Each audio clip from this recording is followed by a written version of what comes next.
News में आपका स्वागत। आज समय की ताकत आपको लेकर पहुंचा जींद डिस्ट्रिक्ट हल्का नरवाना गांव गुड़थली में, और आज हमारे खास मुलाकात में समाज सेवी बेअंत जी। इनसे हम जानकारी लेंगे कि इनका राजनीति में आने का क्या मेन उद्देश्य है और इनके जो घर में से जो कैंडिडेट है वो कौन है और उनका क्या नाम है और इनसे क्या रिलेशन है। तो आइए सर से मुलाकात करेंगे और जानकारी लेंगे। सर नमस्कार। नमस्कार जी। सबसे पहले तो आज मैं HKT न्यूज़ और हमारे गांव के सभी जनता और सभी मतदाताओं को मैं हाथ जोड़कर नमस्कार और सभी को बधाई हो कि आप इस कार्य को गांव-गांव में जाकर सुचारू रूप से आप कर रहे हैं। धन्यवाद। तो सर आप अपने लोकप्रिय जनता के बीच में क्या नई उम्मीद नई सौगात लेकर आ रहे हैं? जनता के बीच में जी हमारा जैसे सभी को जी एक साथ लेके चलना और कोई भी गांव में निर्णय हो, कोई ग्रांट आए उसको सामूहिक रूप से उसके फैसले करके उसको सही जगह पे लगाना, यही हमारा मुख्य उद्देश्य है। और समाज सेवा पहले भी और आज भी और आगे भी हम इसी तरह जारी रखेंगे। तो सर आपके गांव की कितनी आबादी, कितने वोट और कितने वार्ड हैं? वार्ड जी हमारे 9 हैं और एक जैसे हमारे स्कूल में 3 वार्डों की एक कमरे में गिनती होती है, 3 कमरों में जी 9 वार्डों की गिनती होती है जी। और वोट लगभग जी 1600 प्लस कर गए हैं, 1628 जो अपने 15 जनवरी की लिस्ट आउट हुई जी उसमें 1628 हैं जी अपना सिक्योर जितने हैं वोट। और आबादी जी 3000 के लगभग जी। तो सर जैसे कि हम बात करें बेटी और महिलाओं की, जैसे गवर्नमेंट का भी नारा है कि बेटी बचाओ बेटी पढ़ाओ, तो अब बेटियों की उन्नति के लिए आपके कौन कौन से कदम रहेंगे? बेटियों की उन्नति के लिए हमारा सर्वप्रथम कार्य ये होगा कि हम उनको जितना भी हो सकेगा जी, जितना भी अपना कानून के रूप से जो भी सरकार की जन कल्याणकारी योजनाएं हैं उनको उनका हक दिला पाएँ। लेकिन हम जैसे गांव के लेवल पर तो ऐसी कोई चीज़ नहीं कर सकते कि हम लड़कियों के लिए अलग से कुछ करें, लेकिन जो सरकार की नीतियां हैं उनको उनका हक दिलाने का जरूर कार्य करेंगे। तो सर युवा साथियों के लिए आपके कौन कौन से ऐसे प्रावधान रहेंगे, जैसे कि आज युवा साथी नशे की ओर आकर्षित होते जाए, तो नशे से मुक्ति दिलाने के लिए आपके कौन कौन से प्रावधान रहेंगे? नशे से मुक्ति के लिए तो जी बच्चों को खेलों की तरफ आकर्षित करना, हमारे स्टेडियम में उनको अच्छी सुविधाएं देना। जैसे स्टेडियम की तो है लेकिन उसमें कुछ सुविधाएं नहीं हैं, तो यही हमारा सर्वप्रथम कार्य रहेगा कि बच्चों को ज़्यादा से ज़्यादा सहूलियत दें ताकि बच्चे खेलों की तरफ आकर्षित हों। जी सर। तो सर एक विकसित गांव को एक शहर की तरह विकसित छोटे से गांव को कैसे विकसित किया जा सकता है? छोटे से गांव जी, लेकिन ये अपनी सोच पे डिपेंड करता है कि एक छोटे से गांव कैसे ऊपर लेवल तक लेके जाएं। सबसे पहले है हमारी पंचायती ज़मीन। पंचायती ज़मीन का आज तक उसमें कोई जैसे साधन वगैरह नहीं है, तो सबसे पहले है कि उसको उसमें साधन लगाएं जैसे, और हमारी ग्राम पंचायत की आमदनी को बढ़ाएं। अगर ग्राम पंचायत की आमदनी बढ़ेगी तभी हमारे गांव में विकास कार्य सुचारू रूप से होंगे। ग्राम पंचायत की आमदनी बढ़ना बहुत ज़रूरी है। जी सर। अगर बात करें सर सौंदर्यता की, तो सौंदर्यता किस प्रकार से बढ़ाई जा सकती है गाँव की? सौंदर्यता के लिए जी जैसे हमारी बाउंड्री है, बाउंड्री पे कूड़ी सिस्टम है, कूड़ी लगी हुई है, उनको समय समय पर जैसे उसको ना ही गिरने दें, अगर गिर भी गया तो जल्दी से जल्दी उसका उठान हो। और हमारे जो बाउंड्रीज हैं सड़क की उनके चारों तरफ अपना छोटे हैं जो ज़्यादा बड़े पौधे नहीं होते, छोटे पौधे जो सुंदर पौधे फूल वाले होते हैं उनको वहाँ पे लगाने का कार्य किया जाएगा। जी सर। सर जो सरपंच होता है पूरे गाँव का मुखिया होता है, तो उस सरपंच के कितने विषय होते हैं?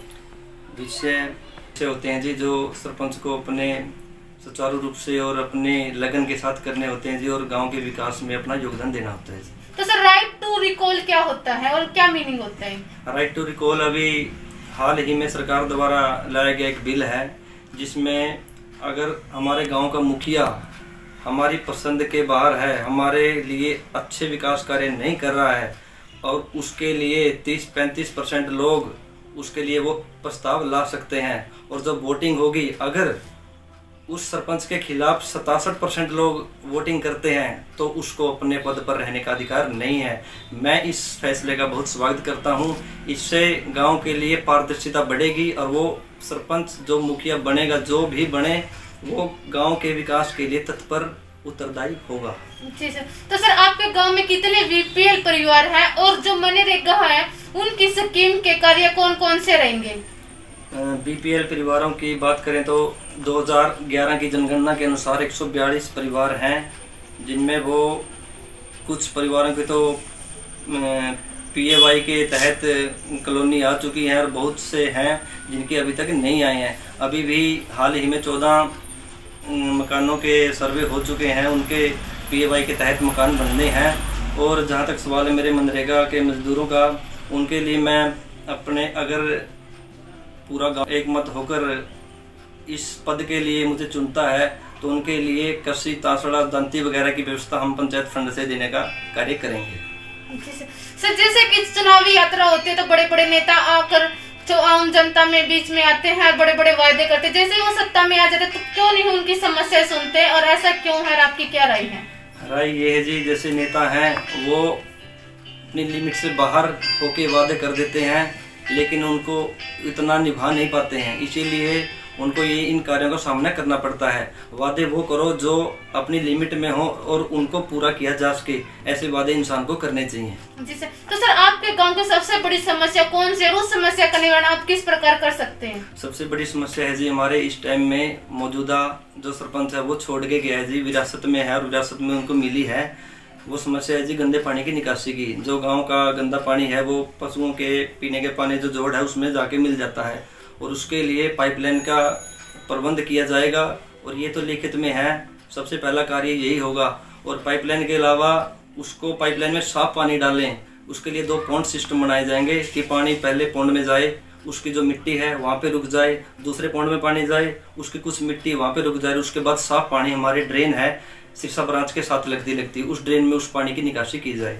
जी सर। तो सर वोट देने का अधिकार कौन से महापुरुष ने दिया था? वोट देने का अधिकार हमारे संविधान निर्माता डॉक्टर भीमराव अंबेडकर जी ने दिया था, जिन्होंने संविधान की रचना की थी और पूरे देश के लिए एक समान कानून बनाने का काम किया था। जी सर। तो सर आप अपने हमारे चैनल के माध्यम से अपने ग्राम वासियों को, हल्का वासियों को किस प्रकार की अपील करना चाहते हो, किस प्रकार की शुभकामनाएं देना चाहते हैं? मैं मेरे गाँव गुरथली के सभी नौजवान साथी, बड़े बुजुर्ग, माता बहनें, छोटे प्यारे बच्चों के से हाथ जोड़ के अपील करता हूँ कि आप मुझे इस पद के लायक अगर समझते हैं तो मैं आपके जो जज्बात हैं, आपकी इच्छाएं, उनके अनुरूप कार्य करने का प्रयास करूंगा और जो फैसले होंगे सामूहिक होंगे। ये नहीं कि उसमें 1-2 बंदे की चलेगी, ये नहीं है। जो फैसले होंगे आप आपसी सहमति से होंगे, किसी की एक बंदे की नहीं चलेगी और पारदर्शिता के साथ उस पंचायत को कार्य चलाने का कार्य किया जाएगा। और दूसरी बात, हमारा इस पंचायत चुनाव लड़ना कोई पैसे खाने का कोई इच्छा नहीं है, जैसे कईयों की होती है पैसे बनाना। हमारा पैसा बनाना कोई इच्छा नहीं है। आप हमारे ऊपर किसी भी टाइम RTI लगा सकते हो, कुछ भी कर सकते हो अगर आपको किसी काम में कोई परेशानी देखी जाए। जी सर, बहुत अच्छी सोच है। देखिए आज समय की ताकत न्यूज आपको लेकर पहुंचा था जींद डिस्ट्रिक्ट हल्का नरवाना गांव गुरथली में, और आज हमारे भावी समाज सेवी है जो बेअंत जी सर का कहना है, एक बार मुझे सत्ता में आने का मौका दे तो निस्वार्थ होकर मैं मेरे गांव के कार्य है और जो अधूरे कार्य उनको पूरा करूंगा। तो हमारी भी आशा रहेगी सर का संदेश जन जन तक पहुंचाए। तो बने रहे समय की ताकत न्यूज में, फिर मुलाकात होगी एक नई चैनल के साथ। सर धन्यवाद। धन्यवाद जी।